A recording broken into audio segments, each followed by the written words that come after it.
Hey guys, happy almost Thanksgiving! Since we're all in the holiday spirits, we decided that we need to make keto pies for you guys. And so after a lot of trial and error and a lot of stomaching of pies, we've come to the perfect recipes. One for a pecan pie, and then two for a pumpkin cheesecake. How delicious do those sound? We haven't really mentioned or talked about, but we've said we use erythritol. This is great. The best part about it is that it's a 1-to-1 ratio swap. So if you use normal sugar and you're using a cup, then a cup of erythritol is the same exact amount and it won't change your batter consistency at all. And it's also 80% as sweet as sugar. So you're still getting the sweet bite in. For today, the pies are going to be just as sweet as a normal pecan pie and pumpkin cheesecake. We're going to start with making our crust. And after you guys see this, go over to our blog, check it out. All our recipes, nutritional information, and exact quantities will be up for you guys, and all before Thanksgiving. So we're going to start with our crust, and we're going to make a double batch because we're going to make 2 pies today, full size. So let's get to it.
And we're back. So you guys just saw me make the crust, and then you saw me also form it into the pans. So there's 2 different ones, I'm sure you could tell.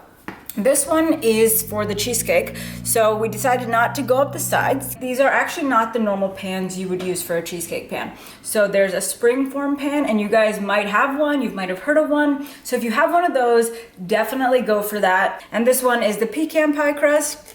And we just made it go up the sides because normally pecan pie, the crust goes all the way up.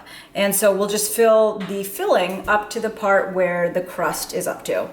And then at the end, I scored both of them. And this is definitely something you guys want to do before you put it in the oven. Because if you don't score them with a fork, however, just make holes in it. The crust can inflate. So then you'll just get a bubble or it'll crack. So you definitely want to make sure you score them before you put them in the oven. So now we preheated the oven to 400 degrees and we're going to put them in for about, probably since these guys are bigger than the ones we've done, 15 to 20. So let's get these guys in the oven. So now that the crusts are in the oven, let's get to the good part, and that's the fillings. So like I said, we're going to be making a keto pumpkin pie, a keto pumpkin cheesecake, and then a keto pecan pie. When it comes to the pecan pie, we're using erythritol like I showed you before, and the link is below, so definitely go check that out. It's the cheapest we've found on Amazon. So in this pecan pie filling, we're also using a sugar-free maple syrup that I've definitely come to love. But we've been told, and we're really sorry, that you can't get it in Canada. We've thought about it, and we've never used the brown sugar Truvia before, but we definitely know it exists, and we think it would be a great substitute for the sugar-free maple syrup, and then also upping the butter so you can still get that same pecan pie filling consistency. So moving on to the pumpkin pie cheesecake, we decided to mix the two because as delicious as a cheesecake is by itself and as delicious as a pumpkin pie is by itself, putting the two together is great for your macros. It balances out the carbs that you would get in a pumpkin pie with a lot of fat that you would get in the cheesecake. And we've really come up with a delicious recipe for you guys. So I'm really excited to make these fillings and get these pies done. So let's get to it.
Hey guys, so we got really lucky and they turned out perfect on the first try.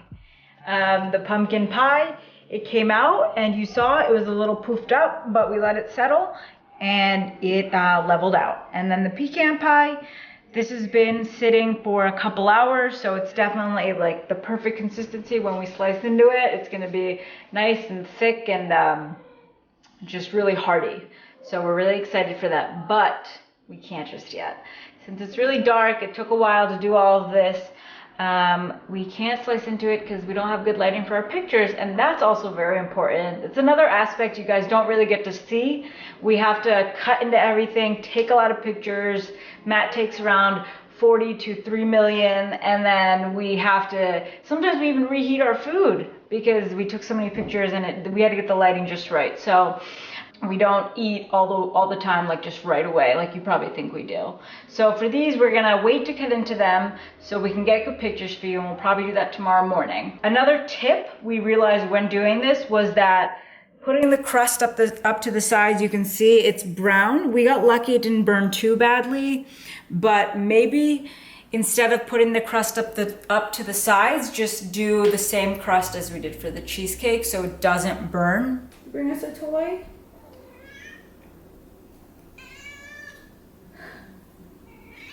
So for the cheesecake, we would definitely recommend, all of us, oh, she's wiggly, we would recommend eating it chilled. So it's been out for a couple hours. You definitely want to let it set before you put it in the fridge. So, you know, when it comes to Thanksgiving, we might make this a day ahead of time so it can chill overnight.